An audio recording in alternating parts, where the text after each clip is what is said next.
All right, welcome back, Wayward Souls of the Double Tap In, episode 77.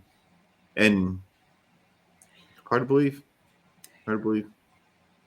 Say it every time. Damn. Every time. Yeah. We did a brisket reloaded. Mm-hmm. And if you're making a brisket and you're reloading that, then I think you have to do a rub. And why not reload our rubs? That's and right. Just rub it out again. So I said in our must-read episode that I have a buddy, Bob O'Connor, who he's into this stuff. Well, I ran into him at the grand opening of the Berlin Beer Company, and he gifted me this book, which is basically a southern tour of barbecue places. And one of the things I took out of this book, and it doesn't work for everybody, was this. My screen will come back. There we go. There we go. Mm. Now, do I agree with that? I've done unseasoned cooks before. I think it needs to be rubbed. I think it needs to be reseasoned after you cook. Now, I'm talking about pulled pork now. I'm not talking about brisket. Mm-hmm. I think it needs to be reseasoned after you cook, because that's what's giving you your signature flavor. And I think every pit master should have their own signature flavor. I've said that before. Their own profile. Where if someone takes some of Ben's meat, some of He Who Shall Not Be Named's meat, and my meat, and they put my meat in their mouth, they're going to go, that's Hickman's meat. Mm-hmm. Or your meat, it's Ben's meat. I think you need to have that signature profile that is yours. Speaking of which, I understand you're going to start working on a Wayward Soul special thing here. Yeah, it was. So we had talked about this, and we talk a lot. And for the longest time, it was, this is just something fun. Like, I don't give a shit what it like. I care what it tastes like. Yes. Do I, with the way that I'm doing this, do I need it to be unique to me? The spice, the rub, all that kind of stuff. Not really. Like the stuff that I do different, like the mayo as a binder. Mm-hmm. Like, no, you're not. I know you're not going to do that. Right. If you do it, it's going to be like a one-off thing, just to like, what the fuck is Ben thinking? But it's not going to be your thing. So, I have a little variety in there. But I saw a reel, and I was like, well, that's pretty simple. And it's 70 grams of salt. And I didn't I wrote it down somewhere. I don't even know. 70 grams of salt. And then I know I just sent it to you. Yeah. And he split it out with the particular one he did. He used part salt and then part Lowry's. Yeah. To make up that 70 grams. Yeah. So if you have seasoned salt, you can do 35 and 35 of kosher salt, seasoned salt. And then he does 21 grams of granulated onion and granulated garlic. And then he adds 5 grams of chili powder per brisket to this mix, this rub. And that's this guy's rub. And I don't know what it was, but it's like, well, shit, I can do that. And I can add something different. And I can change it up. Yeah. So it is mine, And so yesterday I picked up some seasoned salt.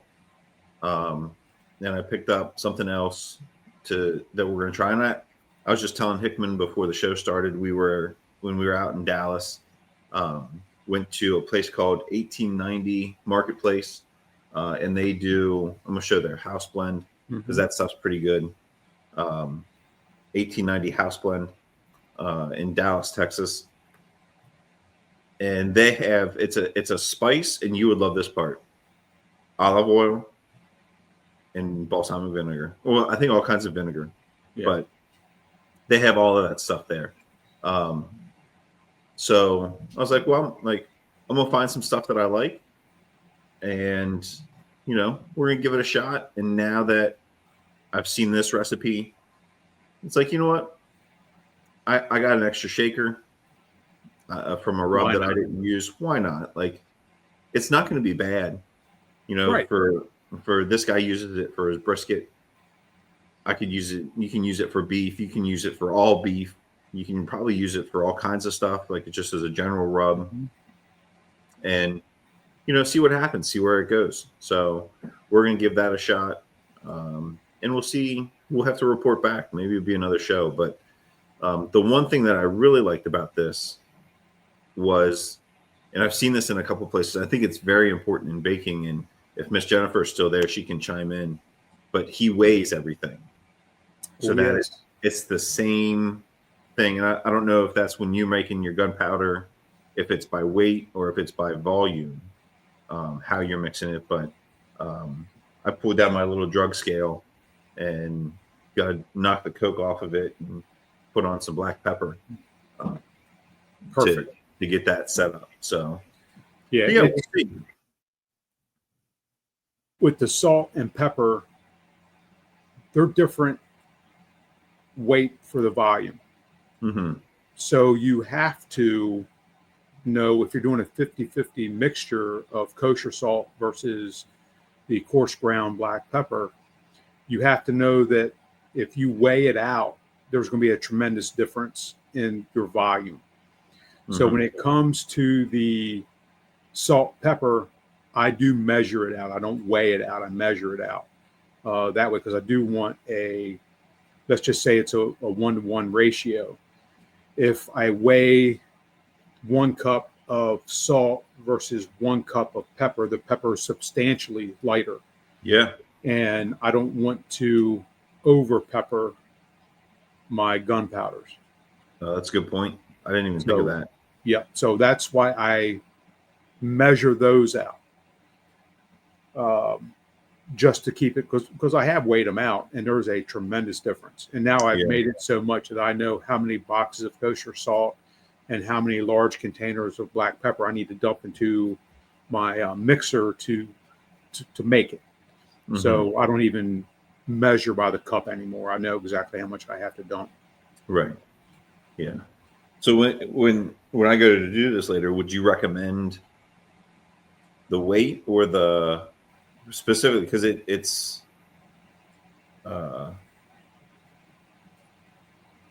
he's already done the reduction for you, going 70 grams of salt to, was it 21 and 21 or whatever it was of the, but that was the other stuff. So he's already put it in grams for you, because the salt and the pepper grams are different, right? And it like 35 of, no, sorry, that was the breaking it in half. What's the pepper grams? 70. So it is equal weight. He's keeping it equal weight.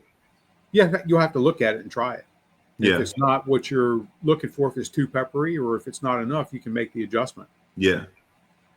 Yeah. Or I can add extra salt. Yeah, exactly right. So, yeah.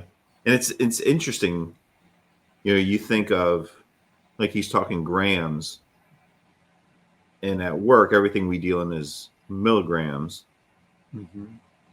So now I'm thinking, oh, we're doing grams. Like, that's a lot. But then you actually start to look, like, this is 1 ounce. Yes. And 1 ounce is, like, there's, I just did this with,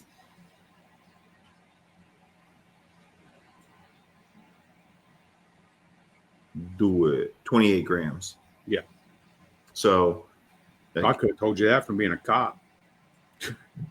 Well, where the fuck were you? I didn't know that's what you were doing. What did you think I was doing? I just said, we were just talking about it. Come on now. Yeah, You I'm ain't good. slacking. I used to be I'm a cop. slacking. Well, not a detective. No, a straight patrol. Yeah, I was never accused of being a detective. Yeah. Yeah. So, I need to go bump the temperature up on this grill to give it a little bit of on that tenderloin. So, Yep. I'll be right back. Oh, you need to stand by.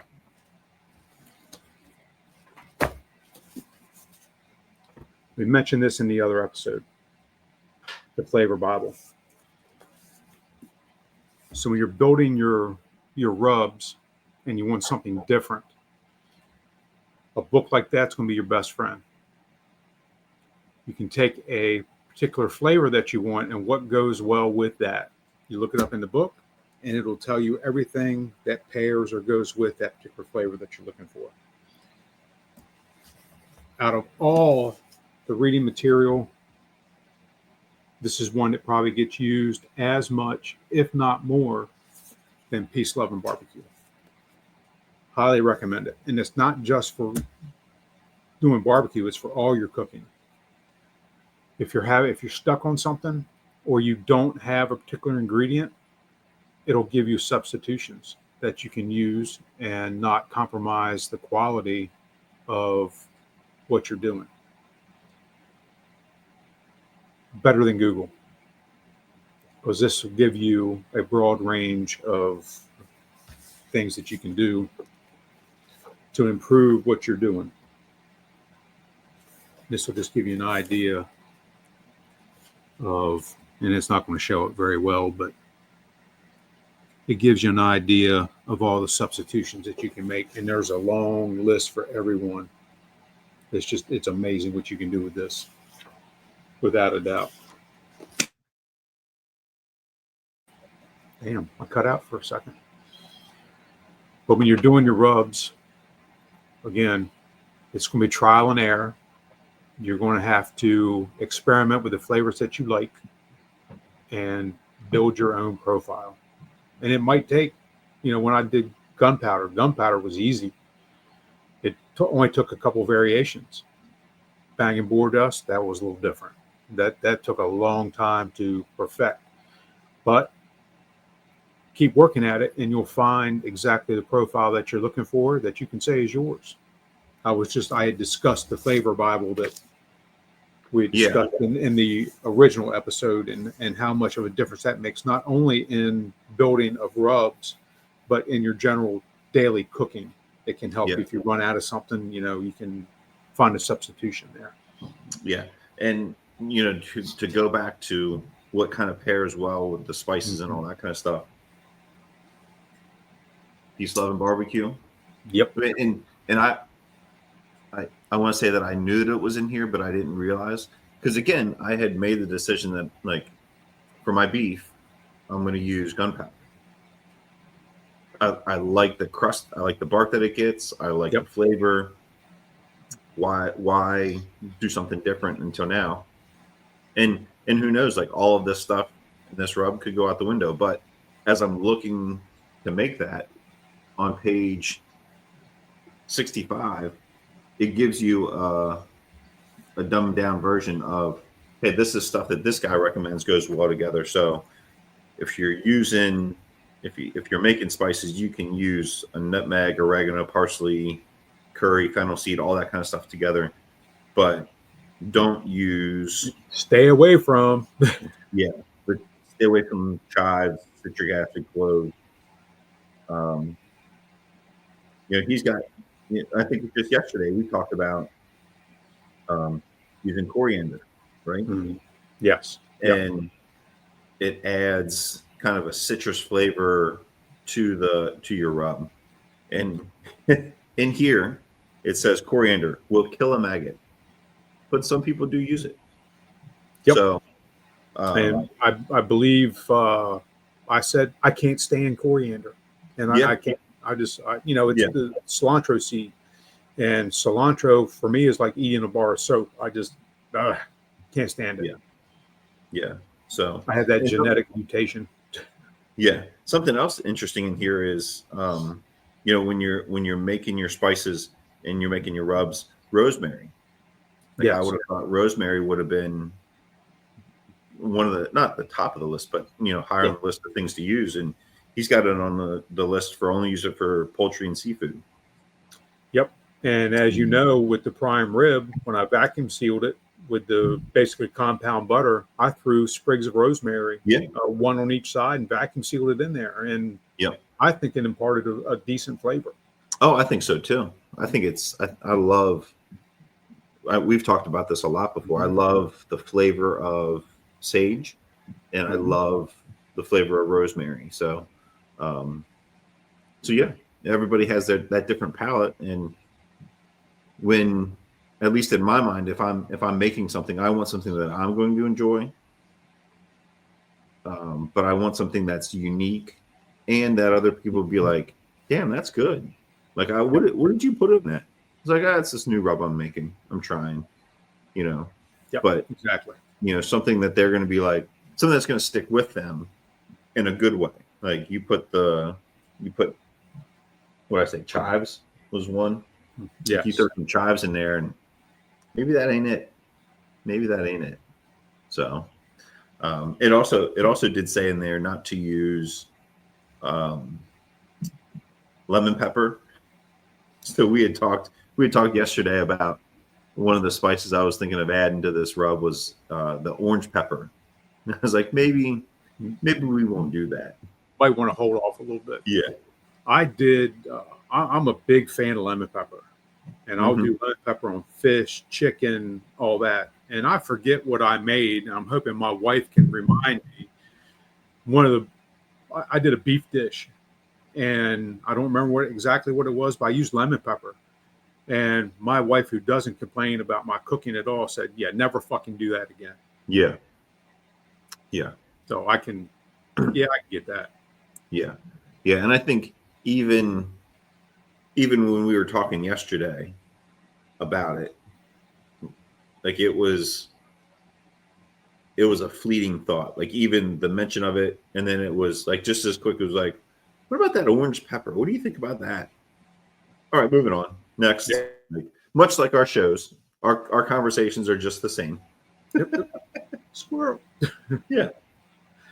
Yeah. So I'm excited. I got a lot of other stuff I want to get done today, but making this rub is definitely one that I want to try out and get mixed up. So we'll see. And not all of them are home runs. Yeah. We mentioned on our rub episode that Jennifer and I were working on coffee rub, and we're still working on coffee rub. Yeah. Trying to find the right coffee, the right flavor, the right components, the right mouthfeel, texture, how it presents on the meat, all that. And it's a process. Yeah. And you just have to say, yeah, this is what I want to do. I want to be committed to it, and so on and so forth. Well, in doing the coffee rub, a couple of the processes we use, we just throw shit in a mason jar, shake it up, try it. But we mentioned in the other episode about Alton Brown's rub ratio. And his ratio is 8-3-1-1. Example, it is 8 cups of brown sugar, 3 cups of kosher salt, 1 cup of chili powder, and then the last cup is a 1 cup aggregate of whatever other seasoning you want in there, be it cumin, be it Old Bay, be it sage, be it thyme, be whatever you want to go in it, onion powder, garlic powder. And when you have that ratio, you can start building your own unique flavor by that last cup. By how much onion powder you put in, how much garlic powder you put in it, cumin, paprika, whatever you want to dump into that. And that's where you make it your own. Yeah. It gives you that basic recipe, the basic ratio, and then you build from that. And you might find out that you don't need 8 cups of brown sugar, that you only want or you don't even want brown sugar at all. You want turbinado sugar, sugar in the raw, or you want white sugar, or whatever it is. That's where you can start making your adjustments. Yeah. Yeah. And I would offer that when you're starting this and you're getting all, like, you're trying to figure it out and you're trying to make your own, it doesn't need to be 8 cups. Correct. Yes. Like It maybe still it's needs 8 half cups. Yes. Right. So don't be afraid to change that up. So if you're going to do a pork butt and you want to try something along those lines, maybe it's 8 tablespoons I was going to say of brown sugar, 3 tablespoons of kosher salt, and then you go on your down other the line from tablespoons there. or your mixes. Yep. Yeah. So Yeah. don't Exactly right. don't feel like you have to make this giant batch of stuff that you may not like, and now you're stuck with it. Yep. And if you're like, not that Rachel gets frustrated or complains about shit that I do, but she really gets frustrated when we waste stuff. So if I were to make 8 cups and 3 cups and you've made 3 pounds of rub that's shit. Yeah, and that we're never going to use. Like, Yeah. she would be upset by that, and rightfully so. Sure. So I'm going to throw Noah under the bus here. I was talking to Noah about he needs to build his own flavor profile. I've said it to everybody I've ever encountered when it comes to barbecue. You need to develop it. I've said it earlier in this podcast. Yeah. Hashtag Double Tap South. Exactly. So I said, you need to work on something. And I gave him that ratio. And Time out. Before you gave him that ratio. Yes. Yep. Page 65, 60, 67, whatever it is. 67. Right there it is. Yeah. Looked at it so much, we memorized the page number. So he developed his with cinnamon. And he didn't do a shaker full. He did pounds. Yeah. So I'm glad you mentioned that. And maybe one day Noah will see this podcast and he'll realize that he can make a small batch.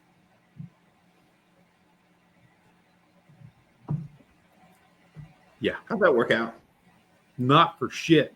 Apparently cinnamon's not good on chicken or beef. I just looked, and it's on the list to use. Yeah. But maybe not in that fucking quantity. Holy shit. Yeah. Yeah, I know it's in that list. I'm not a cinnamon fan in barbecue. Yeah, like I would use cinnamon like in my ground beef, like for spaghetti, chili. I don't think on barbecue. And I think there's a Texas thing where they have like some sugar in their brisket rubs. Yes. Which, like, okay. Not cinnamon. No. Nope. And there are some places that use sugar with their brisket. I don't know. It to me, it's conflicting. Yeah. Is it sweet? Is it savory? I'd rather my beef be savory. Right. So it kind of throws you off a little bit. And again, depending on how much they use. Is it just a kiss? Well, then that might be a little bit different. Yeah. Well, like the recipe that we started out with at the beginning, it's 70 grams of salt, 70 grams of pepper, 21 grams of onion powder, garlic powder, and then whatever you want. Yep. His specific ratio is 5 grams per brisket of chili powder is what he uses. Yes. Well, maybe it's 5 grams. Maybe it's something like that. Something so small in the grand scheme of things, right. and it's rated per brisket, as opposed to like a cup of it. And maybe they use 5 grams of turbinado sugar, which is not going to be much more than a few pinches. Yeah. Yeah. So interesting. So yeah, I'm excited. We'll see how it goes. there will definitely be some coming by the double tap for feedback and input. So Yeah, looking forward to that. Yeah. So And I and again, part of it is science. yeah, Part of it's just for fun. Part of it is, whatever, but it's going to give you, not that you don't have enough to do, you're but it's right. going to give you something fun to do. Yeah, ask my wife. Right. Exactly. Yeah.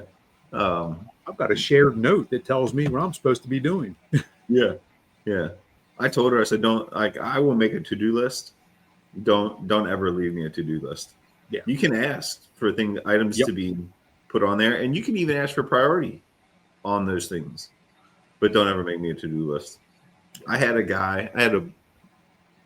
a friend's father-in-law.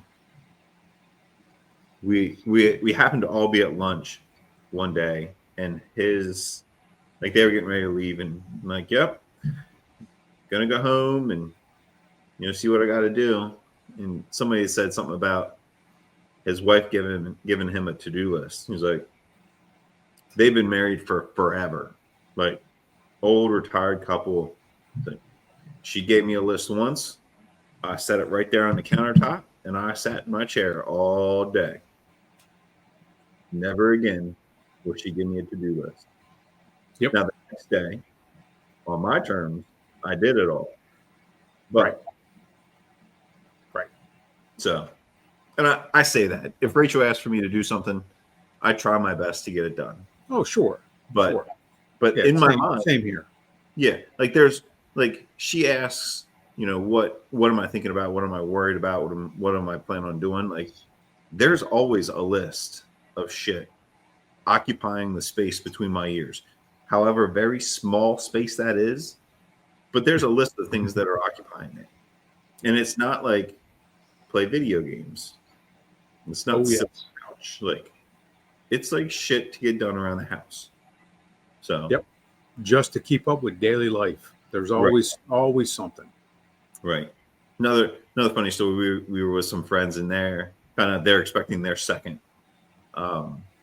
and we were talking about taking the trash out. How often in a family of 2 adults? How often does the trash go out in your house? Every 4 days, maybe. Right.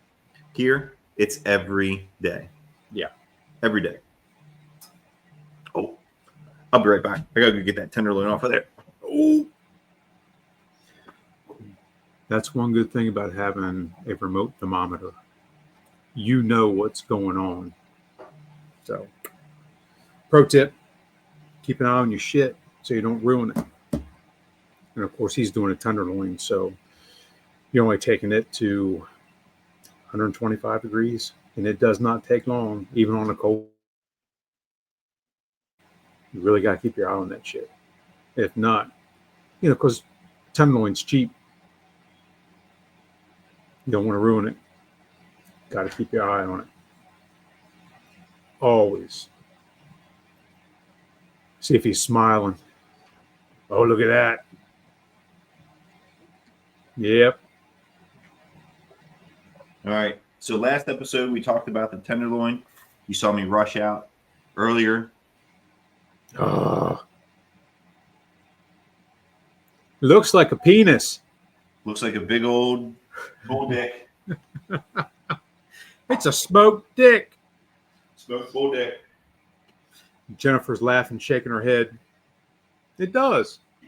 It doesn't look like the snail from last night, but. I was going to say the baking show last night, they were all talking about the snail and the penis over cupcakes. So, through several recommendations, we've started watching the Great British Baking Show.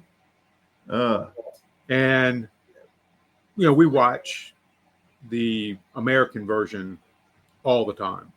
Jennifer's a big baker, so we watch that shit. We started watching this a couple of days ago. And last night, one of the challenges was they had to use, I don't know, shit from nature or something. I don't know what it was. Bread. They were making bread, and it had to look like nature. So a woman, landscape, that's it. A woman did a mushroom. Had the shaft coming up, had the big head on the top and all that shit. Well, under it, she had a snail. It looked like a cock and balls. It was absolutely fucking hysterical. And the judges started, as soon as they saw it, they're trying to maintain professional decorum. Nope. One of them said, that's a little phallic looking. No, it's not a lot. It's a lot phallic looking. It looks like a fucking cock and balls is what it does. Circumcised cock and balls at that. Love it. Oh, goddamn. It's good. It's a good show. All right. We might have to check it out. Yeah. If you're into baking, it's good because they do, and Jennifer is, but every time we watch one of those shows, we learn something new. And a lot of it has to do, again, with flavors and with different shit. Oh, I never would have thought to do that. Yeah. So at least I learned a little bit from it. I'm not a baker. I'll eat the shit out of some baked goods, but I'm into it more for picking up little tidbits that can help me in my general cooking. Yeah. Yeah. So, well, let's wrap it up for now. So if you guys are interested in making a rub, like we've said many times before, Peace, Love, and Barbecue, get the book. The what was yours? The Dictionary of Flavors or something like that? Close. The Flavor Bible. Bible. Yep. Get that. Again, those are going to talk about flavors that work well together, flavors that don't work well. And then Alton Brown's 8311. His is cups. It could be Don't any. go crazy. Yep. Don't go crazy. You can use tablespoons, half cups, whatever it is, as long as the ratio is 8311, you're good. Yep. And I would even say for that last cup, measure those out to fill up your cup. So that way, if you want to go and adjust it later, you know what you put in there the first time. So exactly right. So yeah, get out there, make something tasty, throw something on the grill, even though it's 20 fucking degrees, and enjoy it. Make yourself some bull dick. Why not? May as well. That's right. Thanks for watching. We hope you enjoy the show, and we'll see you next time.